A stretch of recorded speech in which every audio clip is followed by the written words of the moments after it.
Pour qu'un chrétien soit utile pour Dieu, il doit voir son plan éternel. Il n'est pas suffisant pour lui de savoir qu'il a péché, que le Seigneur Jésus a accompli son rachat et qu'en l'acceptant, il sera sauvé. Un tel chrétien ne périra pas, mais il est de bien peu d'utilité dans la main de Dieu. Dieu ne constitue pas l'Église uniquement pour avoir cette sorte de personnes, non.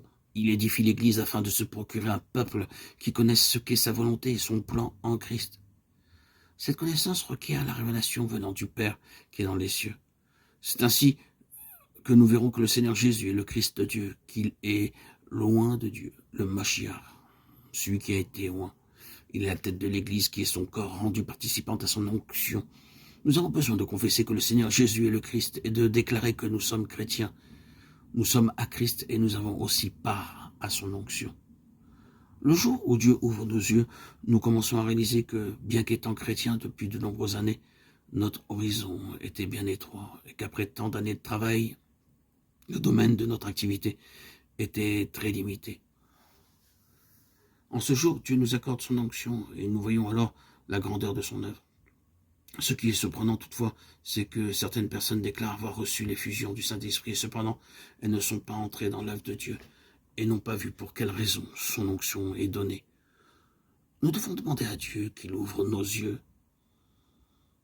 afin que nous comprenions pour quel dessein le Seigneur Jésus a été oint et pour quel dessein l'Église a été ointe.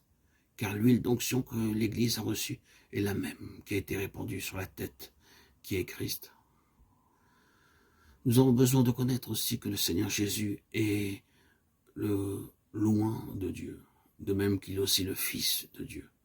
Nous devons le voir comme celui qui accomplit le dessein éternel de Dieu et aussi comme celui qui possède la vie et la nature de Dieu. Par le Fils de Dieu, nous connaissons Dieu lui-même, alors que par le Christ de Dieu, nous connaissons le plan de Dieu. Si nous connaissons le Seigneur Jésus comme le Fils de Dieu, mais que nous ne le connaissons pas comme le Christ de Dieu, nous ne saurons pas pourquoi il nous a créés, pourquoi il nous a sauvés et ce qu'il veut obtenir dans l'Église. Ainsi donc, nous devons connaître ce rocher, notre Seigneur Jésus, sous ce double aspect.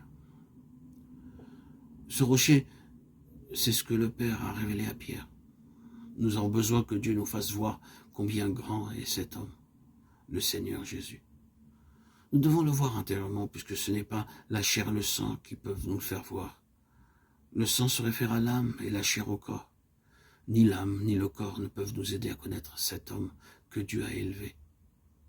Beaucoup de gens ont vu cet homme sur la terre, mais peu l'ont connu.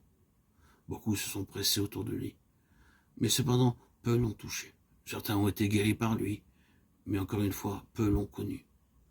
La pensée de l'homme et sa perception naturelle ne sont d'aucune utilité dans ce domaine.